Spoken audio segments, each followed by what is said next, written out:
Hi folks, we're back in the wonderful IR04 and we're at Oulton Park. So, let's get on with a quick lap.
Right, quick lap done and dusted, and let me show you the info tab for you. Identical to the Oulton setup or the iRacing fix setup is what the fix series will follow, and with track usage of 44% is what I always use. Track temp 94 degrees, so getting a bit toasty but not too bad.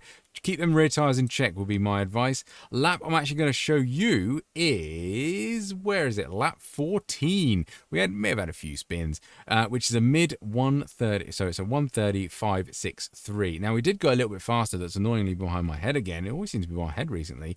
We did a 135.06 there and a 130.365 there, but it was a little bit of a scruffy lap, so I haven't included it. We also did a 134 there. So I think mid 30s is where I'm at, possibly a little bit quicker if I get the right absolute lines and minimize that wheel spin out of some of these corners, because that is going to be critical to lap time. Otherwise, above my head, you should see my Discord where the OLAP, BLAP, telemetry and replay file will all be in there. Also a little screenshot of the sector times, just so you can focus on an individual sector if you are losing a little bit of time there. But otherwise, that's me done and dusted of waffling, so let's get down to the slowdown lap. Right then, Oulton Park, and this cheeky little rascal can be very awkward to overtake, so be cautious and be patient around here. You're looking for turn 1, and it's the last of the advertisement on the left hand side that we're using as a brake marker. Brake down to fork it, try and cut the corner as much as you can. You can probably cut it a little more than I do, but do not run wide here on the exit. There is an off track and it is really easy to ruin your lap time. Bit of a blast fast forward now down to the little kink here, absolutely flat out, but keep it on the right hand side. Now there is a little bit of a dip, and you're aiming to brake down the dip. Fourth gear again, nice wide late apex for this one. It's a good straight, so we need to get a good full throttle exit around here. And again, do not run wide because there is a horrible off track just there on the right hand side. So bear that in mind. Bit of a blast now to the kink and the hairpin. The kink is absolutely flat out, don't worry about it, but on cold tyres be cautious. So at the service road there bit, start turning in. Keep to the far left as much as you can because that will benefit our braking zone. Now, we are braking very early here. End of the tyres on the left-hand side. Brake nice and heavy. Do not lock a tyre. Really, really awkward around here. And be careful of dive bonds coming down your inside. But again, get a good exit out of here. Use the camber of the hairpin through there and do not run wide. That curve is very, very narrow and you will touch the grass quite quick. But yeah, get a good exit, long straight here, long slipstream opportunity, especially this uphill section here. Cars don't go well uphill, particularly if they've got not a lot of power. And then we're downhill. Be careful going too wide through this very tight chicane. So 100 meter board just before it, brake in a nice heavy straight line. You can carry more speed into the first one, so be cautious of this. And then brake again for the second one. Really crawl it around here. You want to go keep it far left hand side on the exit as well as much as you can to open up this really awkward right hander. Again, you need to get a good exit because it leads onto quite a good full throttle zone. Be careful with the rear tyres through there. They are starting to complain a little bit, get a little bit hot.